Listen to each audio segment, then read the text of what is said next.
पृथ्वी धमक से हिल रही थी जिनके, सब सावधान, कौन कहां से आ रहा है। तो सामने देखा गौर शरीर भूति भल भ्राजा, भाल विशाल त्रिपुंड विराजा, शीस जटा शशि बदन सुहावा, ऋषि बस कछुक अरुण होइयावा। बहुरांग बदन है और उस पर भस्म लगी हुई, विशाल भाल पर त्रिपुंड है और विकराल स्वरूप, टेढ़ी भौहें, लाल नेत्र।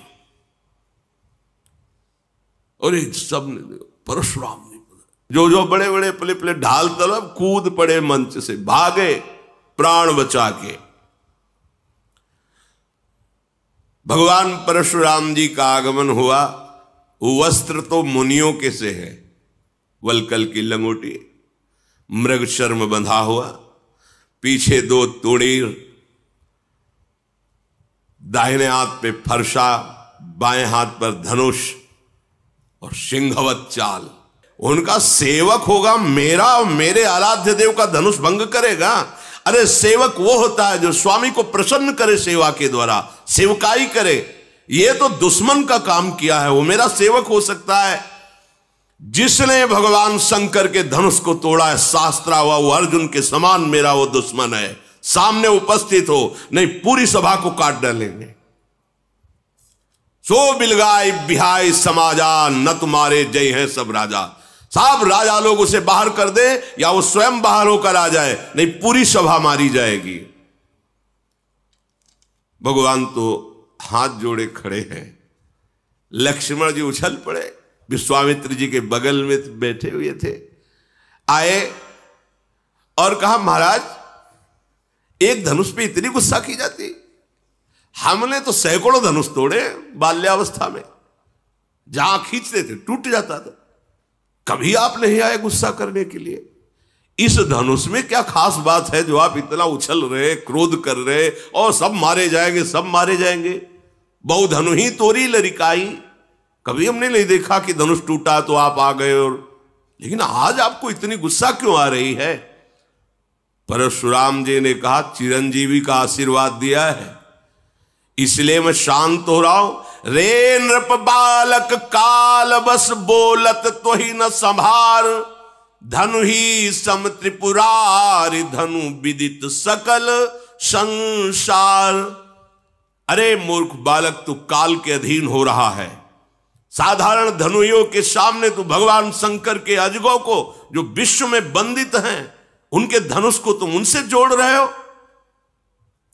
लक्ष्मण जी ने कहा हे देव, मेरे तो ऐसा लगता है कि धनुष धनुष है, कोई भी धनुष हो। अब इस पुराने धनुष में रखा ही क्या था, उठाया जरा में टूट गया, इससे किसी का लाभ और हानि तो हुआ नहीं। मेरे प्रभु ने तो इसे समझा कि बहुत वजनदार है, बहुत कठोर है, तो उठाते ही टूट गया, इसमें कोई दोष नहीं है। और आप बिना किसी दोष के ऐसे उछल उछल करके क्रोध कर रहे हैं, हमको तो अच्छा नहीं लगता आपका ये स्वरूप। परशुराम जी ने इसे फरसा लिया, बोले चितई परसु की ओरा, रेसठ सुन्यो स्वभाव न मोरा, बालक बोली बधौ नहीं तो ही, केवल मुनि जड़ जा नहीं मोही, बाल ब्रह्मचारी अति कोही, विश्व विदित क्षत्रि कुल द्रोही, भुजबल भूमि भूप बिनु कीन्ही, विपुल बार मही देवन दीनी, सहस बाहु भुज छेद निहारा, परसु बिलोक महीप कुमारा। परसा से दिगाए दुष्टता की बात करता है, मेरे स्वभाव को नहीं जानता। अभी तक तू जीवित है केवल बालक समझकर चिरंजीवी आशीर्वाद दिया, इसलिए पूछ ले विश्वामित्र से, मेरी महिमा पूछ ले अपने गुरु से। मुझे निरा मुनि मत समझ, मैं बाल ब्रह्मचारी अत्यंत क्रोध करने वाला हूं और दुष्ट राजाओं का विनाश करने वाला है मेरा फरसा है। अपनी भुजाओं के बल से 21 बार पृथ्वी के दुष्ट राजाओं को काट काट करके उनके राज्य का दान ब्रह्म ऋषियों को किया है। शास्त्राबाओं की भुजाओं का छेदन करने वाले मेरे फरसे को देख। ऐ राजा के बालक, तो अपने माता पिता को शोक से युक्त करना चाहता है क्या? जब मैं दहाड़ता हूं और फरसा लेकर दौड़ता हूं तो स्त्रियों के गर्भ गिर जाते हैं, प्रहार करने की बात नहीं रहती। लक्ष्मण जी हंस पड़े, वाह वीर वाह मुनि, स्त्रियों के गर्भ गिर जाते, वाह कैसे महात्मा आप हैं, धन्य है। पूरी सभा हाय है कर रही कि छोटे राजकुमार क्या कर रहे हैं, मानो घी में आहुति डाल रहे हो, वैसे ही हाथ जोड़ के इन्हें शांत करना चाहिए। लक्ष्मण जी ने हंस करके कहा कि अब समझ में आया कि आप कितने जोर के योद्धा हो, पर हम आपको बता दें कि फूंक से पहाड़ नहीं उड़ाया जा सकता। भूल में मत रहना, बालक समझकर कहीं भूल में मत रहना। फूंक से पहाड़ नहीं उड़ाया जा सकता। ये बार बार जो है जो फरसा दिखा रहे हो, तो यहां कुम्हड़ बतिया को नाही, जे तर्जनी देख मर जाही। यहां कोई कुम्हड़ा की बत्तियां नहीं कि अंगुली दिखा दोगे सूख जाएगी, कि तुम्हारा फरसा बार बार दिखा रहे ना कि फरसा दिखा दियो हम डर जाएंगे। फूंक से पहाड़ उड़ाने की कोशिश मत करो, हमें निरा बालक मत समझो। आपको प्रणाम किया है तो सिर्फ मुनि वेश देख करके, ये जो आप फरसा धनुष बाण, ये मुनि वेश के विपरीत है।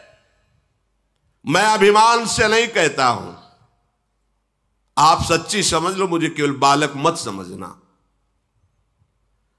अगर हम आपसे अभी नम्रता से पेश हो रहे हैं तो उसका कारण है, भृगुसुत समुझी जनेऊ बिलोकी, जो कछु कहो सहस्र ऋषिरों की।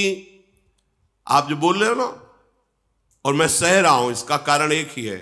एक तो यज्ञोपवीत धारण की ब्रह्म ऋषि हो, और दूसरी बात जानता हूं भृगुवंश को पावन करने वाले महात्मा हो। इसी के कारण आपके ऐसे कठोर वचन और ऐसे अभिमान भरे वचन सुनकर मैं शांत हूं, क्योंकि हमारे कुल में देवता, ब्रह्म ऋषि और भगवान के भक्त, इन पर कभी हाथ नहीं उठाया जाता, चाहे जितना बड़ा अपराध कर दे। हमारे कुल में वीरता इन पर नहीं दिखाई जाती। आप ब्रह्म ऋषि है, महात्मा है, भगवान के भक्त पर, महात्मा पर, ब्रह्म ऋषियों पर हमारे कुल में कभी हाथ नहीं उठाया जाता, क्योंकि इनको मारने से बहुत बड़ी ब्रह्म हत्या लगती है, और अगर इनसे हार जाए तो बड़ी भारी अपकीर्ति होती है। फिर भी हम आपके पैर ही पड़ रहे हैं कि आप शांत हो जाइए। आपको ज्यादा है अस्त्र शस्त्र दिखाने की जरूरत नहीं, क्योंकि आपके वचन ही करोड़ों वज्र के समान हैं, तो और अस्त्र प्रहार करने की जरूरत क्या है? आपने बेकार में फरसा धारण कर, फरसे से ज्यादा तो आपके वचन है कठोर, अर्थात मुनि के वचन बहुत मृदु, शांत और समदर्शिता से युक्त होने चाहिए। वो आपके हैं नहीं। अगर आपको हम कुछ अनुचित बोल रहे हो तो आप उसका लक्ष्य समझ लेना, आपके पास धनुष बाण और फरसा देख करके। अगर आप केवल मुनि बन करके आते तो अर्घ पाद्य देकर आपके चरणों में हम बैठे रहते। पता नहीं क्या हो रहा है कि लक्ष्मण जी बोल रहे हैं और परशुराम जी का हाथ काम नहीं कर रहा, नहीं उनके सामने कोई बोल सके। अब विवश हो गए। विश्वामित्र जी का समझाओ ना अपने चेला को, बहुत उद्दंडता कर रहा है। कौशिक सुनो मंद यह बालक, कुटिल काल बस निज कुल घालक, भानुवंश राकेश कलंको, निपट निरंकुश अबुद असंको। विश्वामित्र जी समझाओ ना इसे, बड़ा कुबुद्धि है, कुटिल है, ये काल के बस हो रहा। अगर हमारा फरसा चला तो इसके ऊपर ही नहीं पूरे इसके वंश का विनाश कर देंगे। ये तभी निकलता है जब कमजोर हो जाता है सामने वाला। हमारी बात बताओ ना कि हम कौन हैं। अभी एक क्षण में काल का ग्रास हो जाएगा, मैं पुकार करके कहता हूं इसके बाद कोई मुझे दोष मत देना। लक्ष्मण जी ने कहा महाराज दूसरे को बताने की जरूरत ही नहीं, आपका यश जब से आप आए तो अपने मुख से इतनी बार यश कह चुके हैं कि दूसरे को परिचय बताने की जरूरत नहीं। आप बार बार फरसा उठा बता चुके हैं, अगर अभी कुछ और रह गया हो तो और बता दीजिए। सब कह रहे कि ये जो गौरवर्ण का कुमार है तो बहुत ही विचित्र है। हमें लगता है भगवान आपको संतोष नहीं है, आप क्रोध मत रोकिए। आप वीरता का वेश धारण किए हैं, आप और बोलिए जो कुछ करना चाहे आप कर लीजिए, आप क्रोध को रोकिए मत। पर आपको जरूर ये कहता हूं कि साधु के वेश में शोभा नहीं देता। हमने तो देखा है कि जो वीर योद्धा होते हैं वाणी से नहीं बोलते, उनका काम बाणों से होता है। वो आप जब से आए वाणी से ही बोलते जा रहे हो। सारी सवाल कार्य किसी तरह इस कुमार को चुप करो, कहीं ऐसा ना हो कि कुछ अमंगल हो जाए। वो इधर लक्ष्मण जी ने कहा कि डींग हाँकना बंद करो महाराज, अब अपनी वाणी का वज्र प्रहार करना बंद करो। आप तो बार बार ऐसे धमका रहे हो, मतलब काल आपकी अंगुली के इशारे से ही चलता हो। लक्ष्मण जी की कठोर सुनते ही परशुराम जी ने भयानक फरसा संभाला और हाथ में लिया और बोले आप दोष मत देना, मैं इसकी अभी गर्दन उतारता हूं। बहुत बचाया पर अब ये बचेगा नहीं। विश्वामित्र जी आ गए, क्षमा कीजिए क्षमा कीजिए। देखो बालकों की बातों पर आप जैसे महान ऋषि ध्यान नहीं देते, इनका स्वभाव ही ऐसा होता है। परशुराम जी ने कहा मैं कुछ समझ नहीं पा रहा हूं कि वही मैं परशुराम, वही मेरा फरसा, मेरे हृदय में दया का लेश नहीं और गुरुद्रोही मेरे सामने कठोर वचन कह रहा, मैं कुछ कर नहीं पा रहा। ये उत्तर पर उत्तर दिए जा रहा है, मैं इसे मार नहीं पा रहा। विश्वामित्र जी हमें लगता है तुम्हारा प्रेम काम कर रहा है, कि हमारा तुम्हारा पहले का प्रेम है और तुम्हारे इसीलिए हमें लगता है हम इन्हें छोड़ रहे हैं, नहीं तो अब तक इस गुरुद्रोह करने वाले को मैं यमपुर पहुंचा देता। विश्वामित्र जी हंस करके सोच रहे कि मुनि को सब हरा ही हरा नजर आ रहा है, जैसे सावन में कोई अंधा हो जाए तो हरा ही हरा। इनको ये राजकुमार राजे कुमार नजर आ रहे, अभी इनकी दिव्य दृष्टि खुली नहीं कि देख पावे कि कौन है, चराचर के स्वामी सामने खड़े हैं। श्री राम और लक्ष्मण को साधारण क्षत्रिय समझ रहे हैं। विश्वामित्र जी ऐसा मन में सोचकर सावधान कर रहे, शांत। लक्ष्मण जी पीछे से विश्वामित्र जी के कहा कि महाराज आपका सील और स्वभाव देखकर, क्या सील है, नम्रता है आपकी और क्या स्वभाव है आपका, और हंस दिए। हम बतावे आपका सील स्वभाव। माता का गला उतारा है फरसे से, बड़ा सील है। अरे सब कह रही क्या, मतलब लक्ष्मण जी में भय कहां, भगवान शेष के अवतार है। मैं अच्छी तरह से जानता हूं आप अपने माता की ऋण से ऋण हुए और पिता की ऋण से। अच्छा गुरु का जो ऋण है वो आप उतारने के लिए मेरे भरोसे आए हो कि अब मैं इनको मार दूंगा तो गुरु ऋण से ऋण हो जाऊंगा। अच्छा तो ब्याज सहित बताइए आपका गुरु ऋण क्या है, मैं चुका दूं। बुलाइए किसी हिसाब करने वाले को और बताइए आपके गुरु ऋण में मैं क्या चुका दूं। सुनि कटु बचन कुठार सुधारा, हाय हाय सब सभा पुकारा। भगवान परशुराम आप तो नहीं बचेगा। और एकदम लक्ष्मण जी ने कहा फरसा मत दिखाओ मुझे बार बार। आपको रणधीर और वीर दूसरे मानते होंगे, ये फरसा दूसरों को दिखाओ। हमारे यहां ब्रह्म ऋषियों पर कोई बल नहीं चलता, इसीलिए मैं चुप हूं।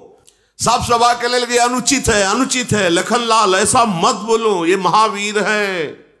सब पुकार। भगवान श्री राम ने लक्ष्मण जी को नेत्र तरह, लक्ष्मण जी चुपचाप सीधे पीछे वापस हो गए।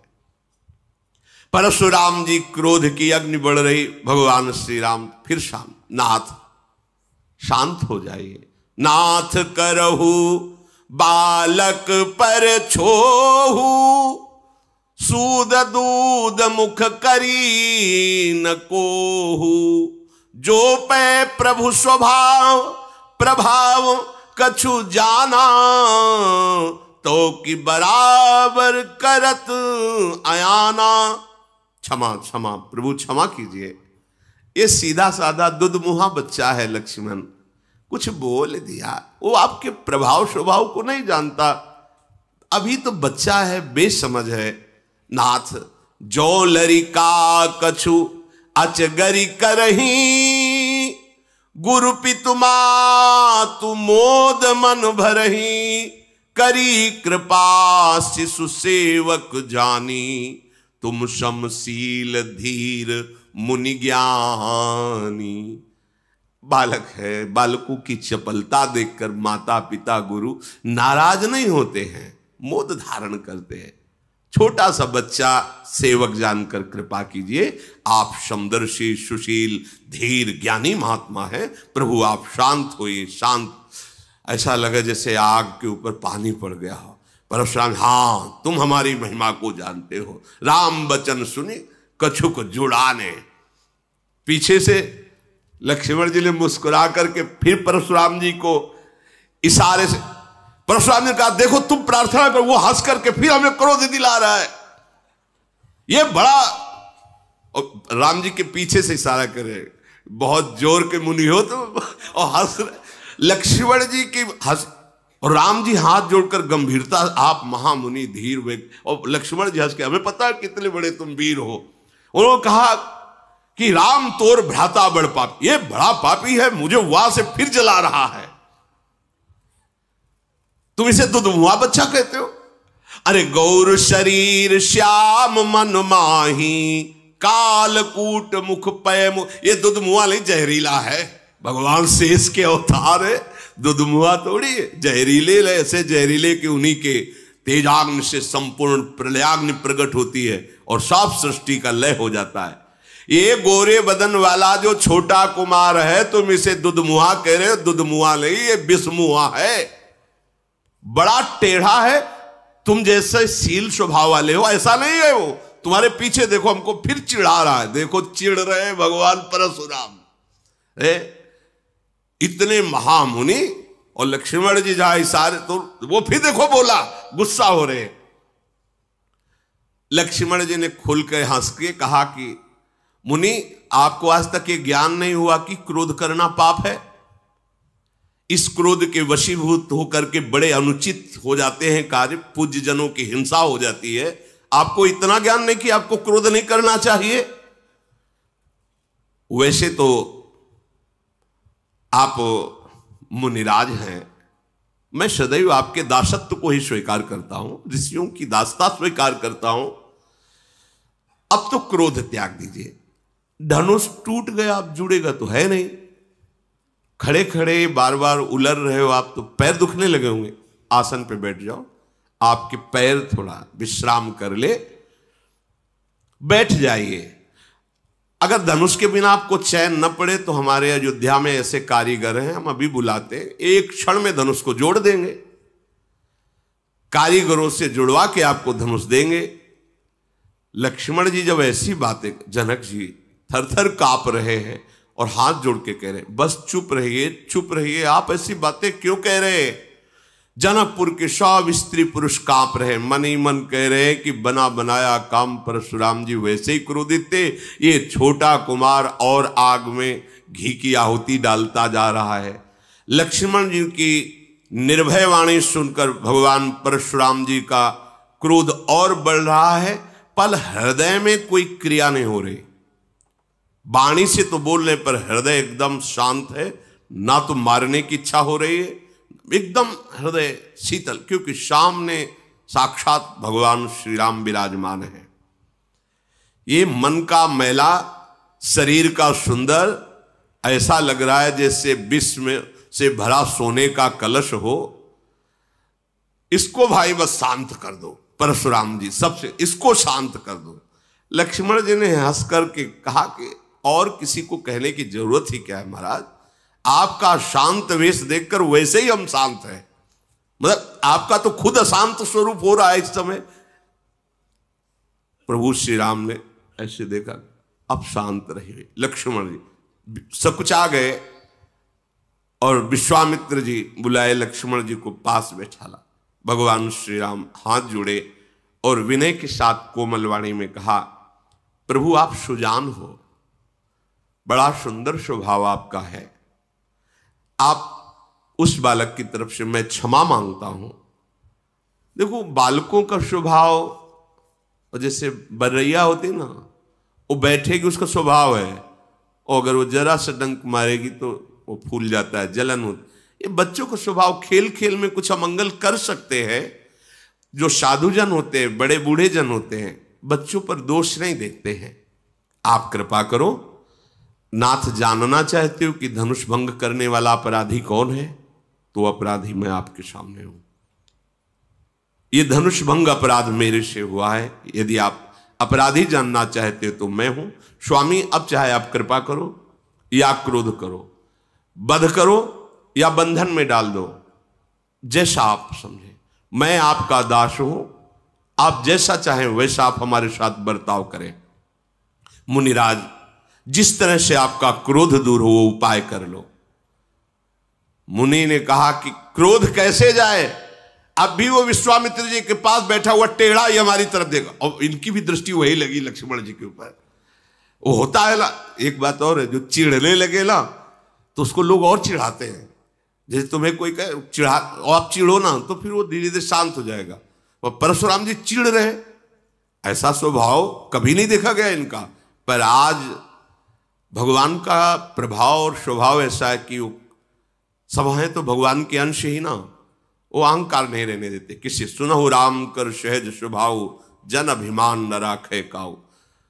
परशुराम जी की विनय राम जी कर रहे, पर राम जी पर नहीं देख रहे, लक्ष्मण जी की तरफ देख रहे। जो विश्वामित्र वहां से वो मुस्कुरा के ऐसे बोले, फिर भी देखो वहां से हमारी हंसी उड़ा रहा है और वो टेढ़ा ही देख रहा है।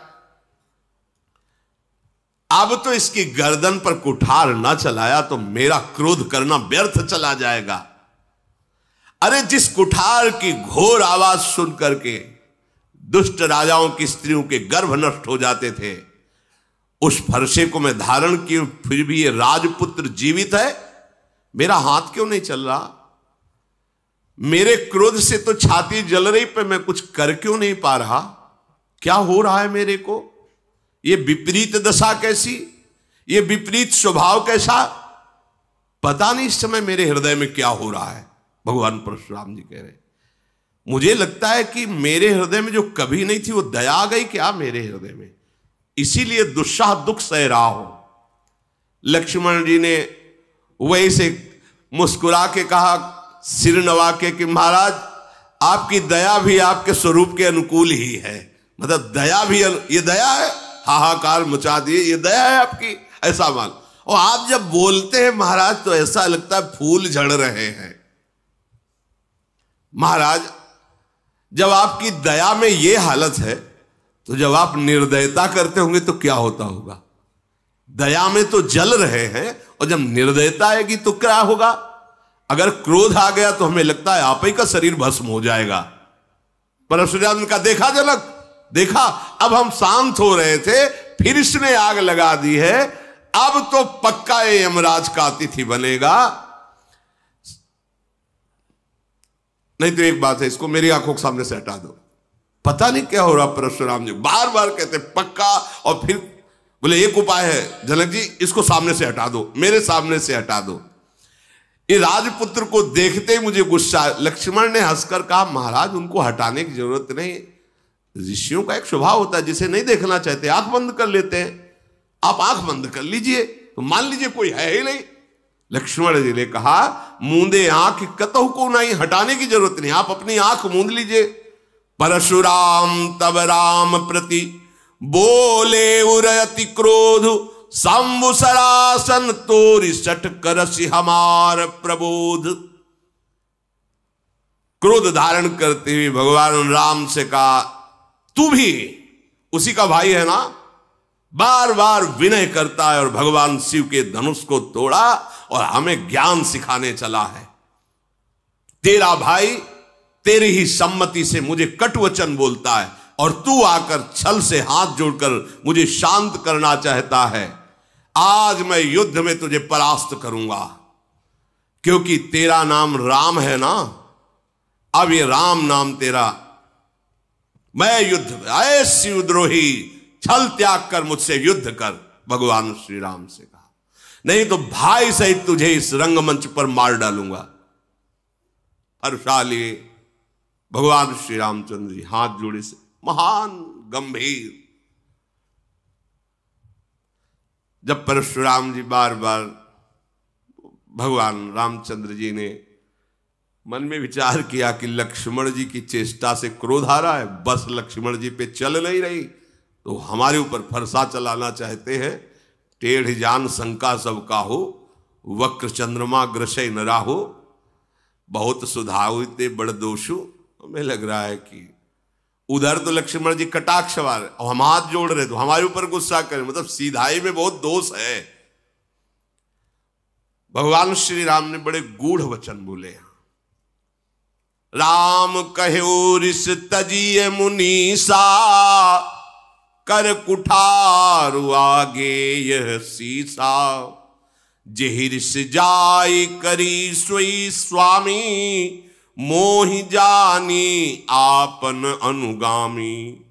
प्रभु सेवक समर कस, तजहु विप्रवर रोषु, बेसु बिलो के कहस कछु, बालक हूं नहीं दोष। प्रभु ये गर्दन आपके सामने, आप काट दीजिए, आप अपनी गुस्सा शांत कीजिए। मैं सदैव आपका दास हूं, तो दास और स्वामी में युद्ध कैसा? अगर बालक ने कुछ अनुचित बोला है तो आपकी समझ में, मेरी समझ में अनुचित नहीं बोला है। क्यों? क्योंकि आपका वेश ऐसा है। फरसा लिए हो, धनुष बाण लिए हो, बार बार कठोर वचन बोल रहे हो, तो आपको यह पता होना चाहिए कि रघुवंशी बालक है। सामने आकर के अगर कोई ललकारे तो दैन्य वचन और दैन्य चेष्टा करना ये रघुवंशियों में नहीं है। आपका कुठार बाण धनुषी देख करके, वीर समझ करके वो बालक ऐसा बकाया अनुचित नहीं है आपके भेष के अनुसार। यदि आप कमंडल कुशा आसन साष्टांग दंडवत करके हाथ जोड़ करके खड़ा रहता, मुझे पता है आप बार बार फरसा धनुष, मैंने ये किया, मैंने वो किया, ये वीर वेश वीर वार्ता सुन करके उसके मन में जो बात आई वो कह दिया, वो दोष नहीं है। हम सब आपकी चरण धूल माथे पे रखते हैं। क्षमा, आप शांत रहिए, बहुत क्षमा होनी चाहिए आपके अंदर, दया होनी चाहिए, आप ऋषि हैं। अब प्रभु आप जो कह रहे हैं कि हमसे युद्ध के, तो युद्ध तो हो ही नहीं सकता, क्योंकि आप स्वामी, मैं सेवक हूं। और रही राम नाम की बात कि ये नाम, तो वैसे भी आपका हमारे से नाम बड़ा है, परशु सहित बड़ा। हमारा तो एक छोटा सा नाम राम, और आपका परशुराम कैसे हो सकता है? हमारी आपकी होड़ कैसे हो सकती है?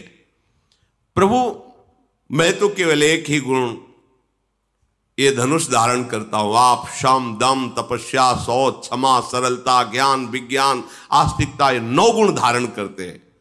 हम सब प्रकार से आपके दास हैं, आपको अब क्षमा ही करनी चाहिए, ये बात नहीं कहनी चाहिए कि युद्ध कीजिए। भगवान श्री राम परशुराम जी को बार बार मुनि विप्रवर ऐसा कहा।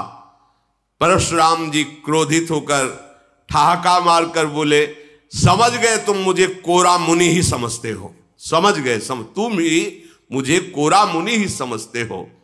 मैं ऐसा ब्रह्म ऋषि नहीं हूं जैसा तुम समझते हो। मैं जो ब्रह्म ऋषि जन जैसे यज्ञ करते हैं ना, तो मेरी यज्ञ कैसे होती जानते हो? धनुष श्रुआ, बाण आहुति, मेरी क्रोध भयंकर अग्नि, और दुष्ट राजाओं की चतुरंगणी सेना समिधा, और ललकार ललकार के काटना स्वाहा। मैं ऐसा मुनि हूं। परशुराम जी ने कहा, ऐसी एक यज्ञ नहीं, करोड़ों यज्ञ की है। बार बार मेरा प्रभाव तुझे भी मालूम नहीं, तू निरा मुझे ब्रह्म ऋषि मत समझ लेना। भगवान श्री राम हाथ जोड़े ऐसे खड़े। घमंड हो गया होगा तुमको, अजगो तोड़ दिया ना इस बात का, मानो तुमने संसार पर विजय प्राप्त कर ली। प्रभु ने कहा विचार कर बोलिए, विचार कर बोलिए। बहुत कड़वा बोल रहे हो आप, मेरी अगर भूल भी मानते हो तो बहुत छोटी सी, पर आपका ये जो इस समय वचन निकल रहा है बहुत कड़वा है। यदि आप ऐसा कहते हैं कि निरामुनि नहीं है, आप वीर हैं, तो क्षमा कीजिए, फिर मेरी बात सुन लीजिए। त्रिभुवन में कोई ऐसा योद्धा पैदा ही नहीं हुआ जिसके आगे राम का मस्तक भयवश नमन करे। अगर आप ऐसा समझते हो कि आप बार बार मुझे मुनि समझता है, ब्रह्म ऋषि समझता है, तो आप एक बात समझ लो, त्रिभुवन में कोई ऐसा योद्धा वीर पैदा ही नहीं हुआ कि राम का मस्तक उसके सामने भययुक्त होकर झुक जाए। देवता, दैत्य, राजा, योद्धा पूरे त्रिभुवन के एक साथ मिल जाएं और रण में यदि हमें ललकार दे तो मैं सुखपूर्वक, चाहे काल क्यों ना हो, उसको भी नष्ट कर सकता हूं। ये भयवश आपके सामने शीश नहीं झुका रहा, मुनि मानकर ही झुका रहा हूं। और आपको बताया हमारे रघुवंश में महाराज दशरथ जी देवराज इंद्र की सहायता करने गए थे। हमारे रघुवंश की कुल की ऐसी प्रशंसा है कि रण में यदि ललकार दे तो सामने चाहे कोई काल भी क्यों ना हो, कदम पीछे नहीं हटेगा। परशुराम जी के शरीर में कंप शुरू हो गया जब राम जी बोले कि आप अगर ऐसा समझते हैं कि मैं बार बार मुनि और ऋषि कह रहा हूं, तो आप ऐसे ऋषि नहीं, आप महावीर। तो आप इतना समझ लीजिए, भयवश राम का सिर झुक नहीं सकता, चाहे त्रिभुवन एक साथ होकर के लड़ ले, चाहे काल के सामने खड़ा हो, रघुवंशी कभी कदम पीछे नहीं हटा। फिर हाथ जोड़ा राम जी ने, कहा ऐसा होने पर भी आपके चरणों में प्रणाम है, मैं आपका दास हूं, और जो आपसे भयभीत हो गया वो जगत से निर्भय हो जाता है। जो आपसे भयभीत हो गया वो जगत में निर्भय हो जाता है। विप्रवंश के अस प्रभुताई, अभय होए जो तुम्हें डराई। नाथ, जो आपसे डर गया वो त्रिभुवन में निर्भय हो जाता। परशुराम जी की बुद्धि काम नहीं कर रही कि एक बार इतना शब्द मेरे सामने कह देना कि भयवश में सर नहीं झुका रहा, अगर काल भी हो तो राम का सर भयवश नहीं झुकेगा। मतलब वीरता ऐसी और बुद्धिमत्ता ऐसी कि आपको जो डर जाए तो त्रिभुवन में निर्भय हो जाए। बार बार वो सोच रहे हैं भगवान के गूढ़ वचन को कि ये सामर्थ्य तो एकमात्र मेरे आराध्य देव में है, हरि में, दूसरे में तो है नहीं।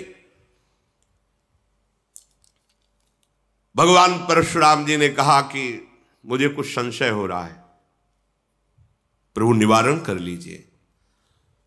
तो उनका एक बार भगवान विष्णु ने मुझे अपना ये सारंग धनुष दिया था, कहा था कि मेरा अवतार होगा तब मुझे समर्पित कर देना। मेरे संशय निवृत्ति के लिए आप क्या इस धनुष पर प्रत्यंचा चढ़ा सकते हैं? भगवान ने कहा आदेश कीजिए आप। तो उनका मेरे संशय के नाश के लिए आप इस पर प्रत्यंचा चढ़ा दीजिए, क्योंकि दूसरा त्रिभुवन में कोई नहीं जो भगवान श्री हरि के सारंग धनुष पर प्रत्यंचा चढ़ा सके, वो केवल वही चढ़ा सकते हैं, दूसरा नहीं। तो जे ही देने को हुए तो अपने आप धनुष प्रभु के हाथ में जाके विराजमान, क्योंकि उन्हीं का नित्य पार्षद है। भगवान ने एक क्षण में खींचा, प्रत्यंचा चढ़ाई, अमोघ बाण संधान किया, देत चाप आप ही चल गयऊ, परशुराम मन विस्मय भयऊ। जाना राम प्रभाव तब पुलक प्रफुल्लित गात, जोरी पानी बोले बचन, हृदय न प्रेम अमात। आहा, मैं जान गया, मैं जान गया, क्षमा कीजिए प्रभु। पुलकित हो रहे भगवान परशुराम जी, हाथ जोड़कर हृदय में प्रेम नहीं समा रहा। ओहो रघुकुल रूपी कमल वन के सूर्य, मैं समझ गया आप कौन है। आप भगवान श्री हरि है। प्रभु आपकी जय हो।